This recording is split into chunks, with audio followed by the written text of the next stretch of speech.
guys, and welcome back to another installment of this video. So we're at part 2 of 3 of season 1, episode 5, filling in my book journal.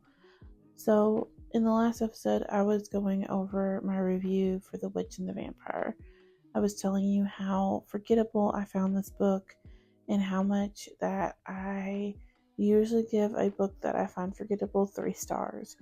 I honestly, after sleeping on it, am not mad that I gave it 5 stars. It was interesting enough. I think if you're looking for a Rapunzel retelling that is sapphic, that this one would work for you.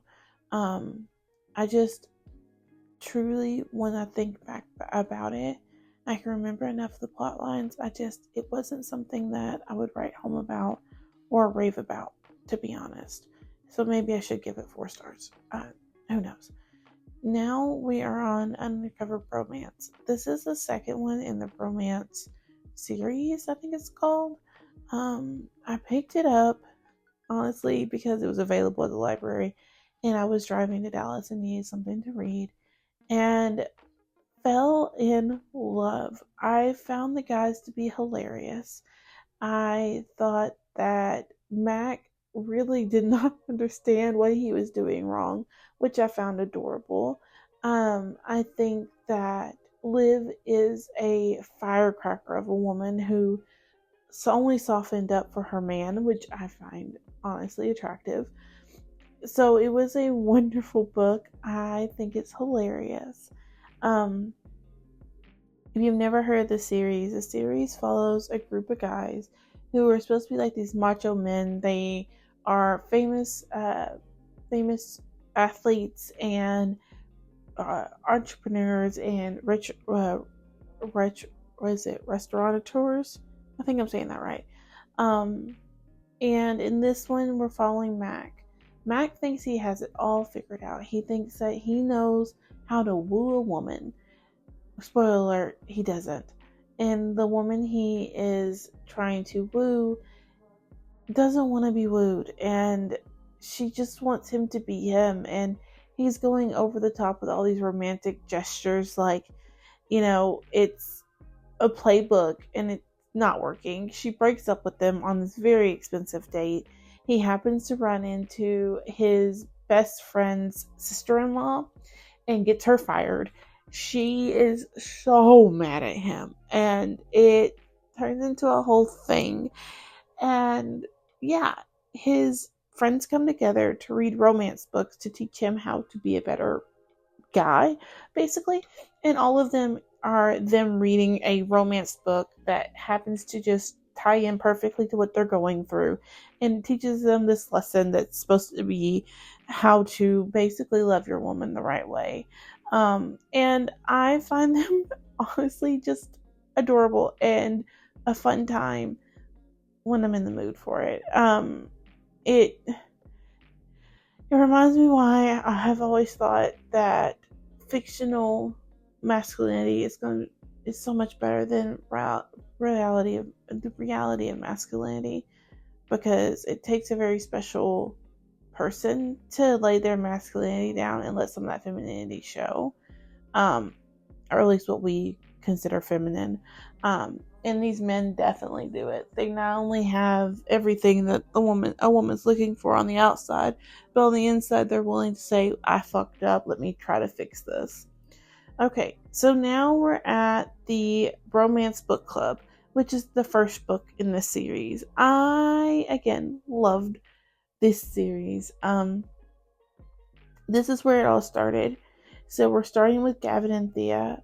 Gavin and Thea got married really quickly when he found out that Thea was pregnant with twins, and he is a professional baseball player, so he's not home all the time. And Thea has the girls and are raising them, and it comes out one night that Thea has been faking the big O with Gavin, and their marriage seems to start to crumble. She has asked for divorce.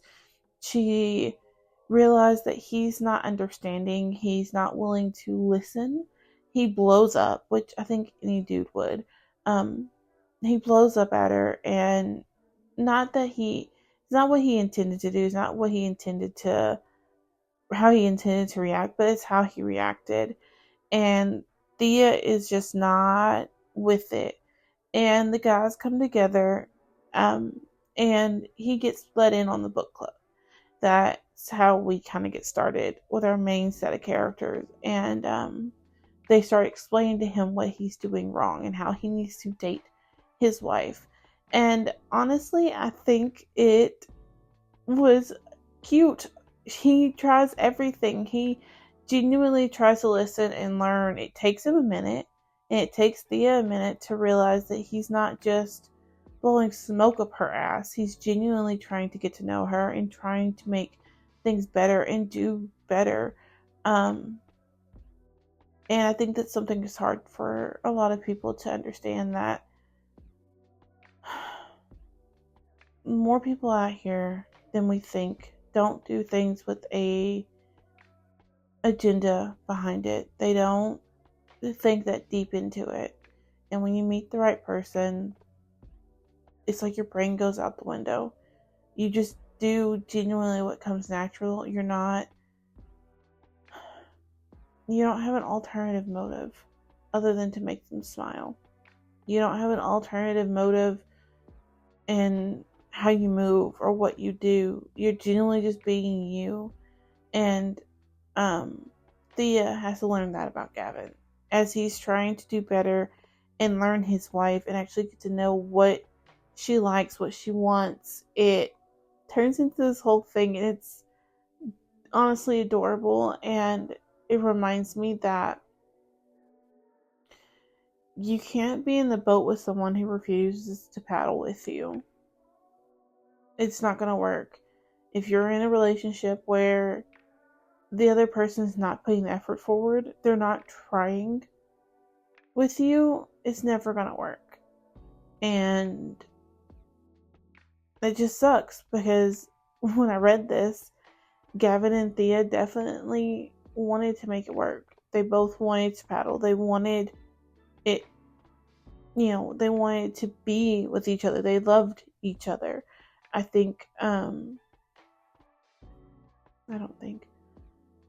know that at one point Thea did not want that. She was done. And it took Gavin convincing her and showing his hand, really showing his heart, for her to decide, okay, well, maybe we can give it one more try. Again, I really enjoyed it. I loved the book. The next one I don't fill in because, again, it's my cozy mystery series. I can't remember exactly what happened. It had been too long since I read it, and I'll probably go reread it. But it's the next installment I had to read of Haunting Danielle.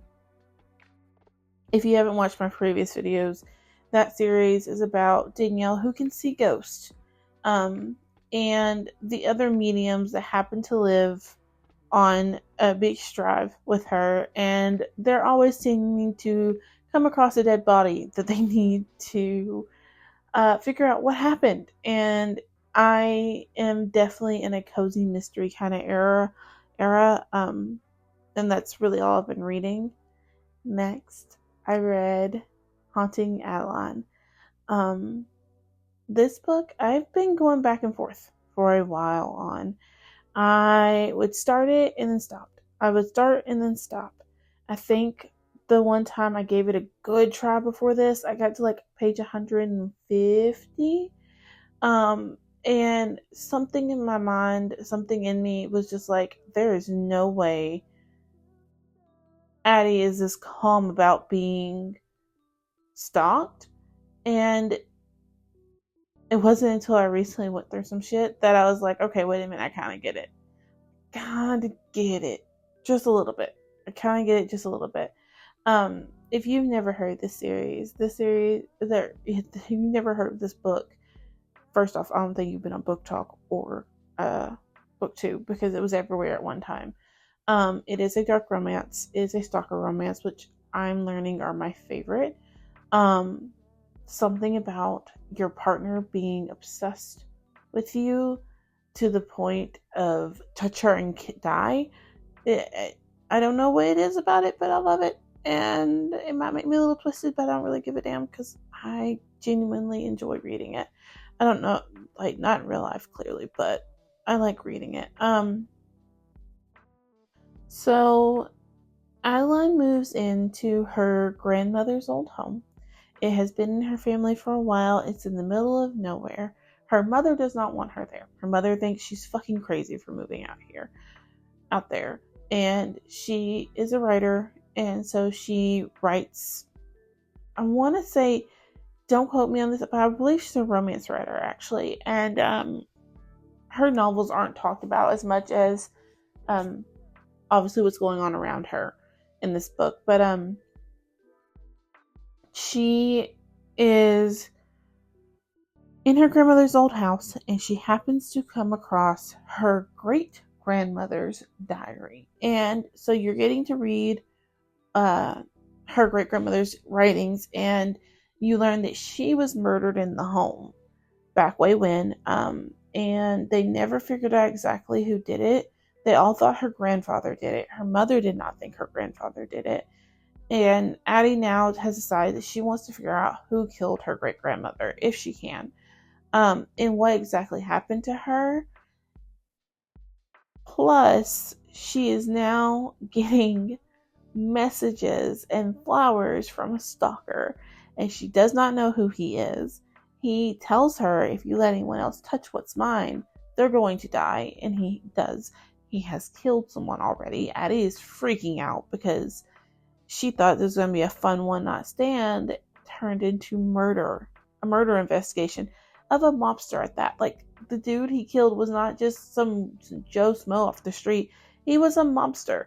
And so now his powerful family is looking at Addie going, what the fuck's going on? He goes home with you and now he's dead? And he's missing? Like, what? He sends her his hands. The stalker sends Addie the guy's hands. Like, he tells her, if you let him touch you, you will get his hands in a box. And Addie does not believe him until the next morning she wakes up and his hands are on her front doorstep in a box. It, again, twisted and dark.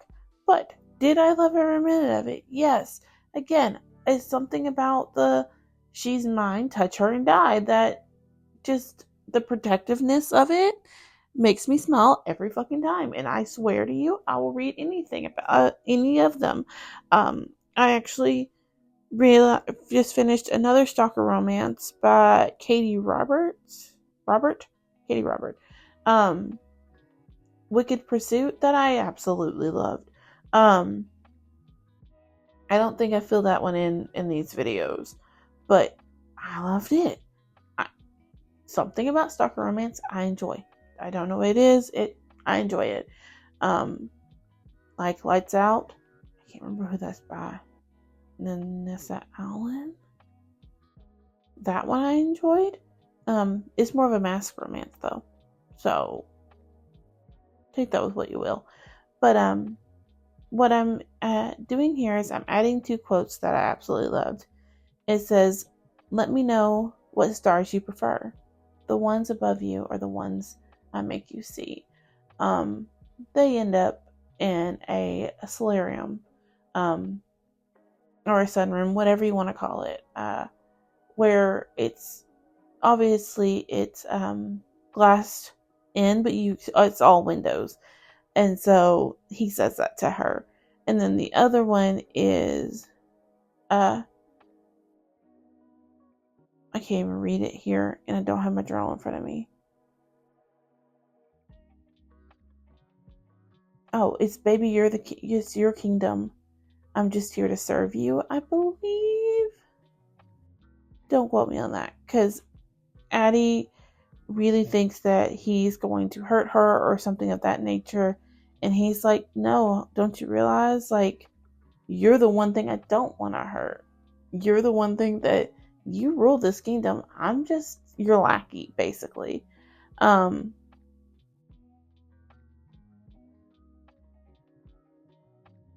Yeah, baby, you rule the fucking kingdom. I will gladly bow to you, is what it is. Again, I loved this. Now, what I didn't love was the ending. I was mad. I do have the second one on my shelf, and yes, I'm going to read it. Am I in protest right now is why I've not picked it up? Yes. It was also the end of the year, and I knew that, I thought I would be busy. I thought I wouldn't be home. I saw the end of my year going much, much different. So I didn't pick it up because I thought I'd be living my own love story. And spoiler alert, I'm not. So I'm holding on to that until I'm done with these stupid emotions because I know it's gonna make me cry and I don't want to do that. I finished 226 books for the year, and the last one I physically read was Enchantra, which is, I want to say, the second one in that series. I'm hoping we get a third. The way it's written, we might get a third. I have questions if we don't. The first one is Phantasm. That's about dangerous games, basically, and two sisters. But I finished it and it made me bawl. I mean, just boo-hoo cry. So I am going to pick up Hunting Adeline pretty soon, but it won't be as quickly as I thought it was going to be. Like I said, I've been in a cozy mystery mood recently. I started a new one by Tonya Kappas. I could be saying that incorrectly, but she had the Kenny Laurie series about a detective in Kentucky who can see her dead grandfather, who is helping her solve murders. I am in love. I've started the Coffee House series by Cleo Cole. It follows Claire, and Claire is running her ex-mother-in-law's coffee house, and she ends up with dead bodies. The first one actually is a barista that was working for her. It looks like she may have just fell down the stairs and, passed away due to her injuries, and it turns out to be a bigger scandal than that. And I am 10 books in, and I'm absolutely loving it. The Tonya Kappas one, the Kenny Laurie series, I am 4 in. I have 5, 6, and 7 on my checked out from the library right now, I think. And then the other one I'm currently reading that's cozy mystery is the Violet Rainhammer spinoff, and I am book 3 in that one. It's pretty new, so it's taking a little bit for it to get, for me to be able to get my hands on it. But yeah, so I've been in a cozy mystery series or cozy mystery mood, and so I have not picked up the second one to this book, but I did enjoy it. As you can tell by all my writing, I really did enjoy it, and I will be picking up the next one pretty soon.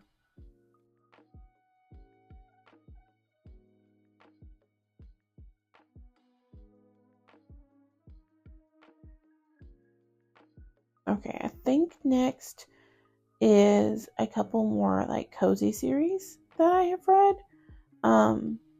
I will say that if these clips seem to jump a little bit, it is because I realized as I was starting this voiceover, I had put them in the wrong order, and so it wasn't working like it needed to. Okay, so next is actually the first one of that series I was talking about with Violet Rainhammer. This is what is it, For Lucky Something. So in the Camper series, you meet Violet. She is the reporter that's always seeming to talk May into giving her more details so that she can write a story on it. She wants to be an investigative journalist in the big city, and she, at the beginning of this, she thinks she got her big break. there is an executive from California who wants to fly her out for her to interview for a job with them, and she is so excited and ready to go. And she gets on the plane, everything's great until she finds a dead body in the bathroom. And now she is stuck in this little town called Holiday Junction, where they celebrate every holiday to the nines. And when she lands in Holiday Junction, it just happens to be, um, brain just stopped working. The holiday with leprechauns. I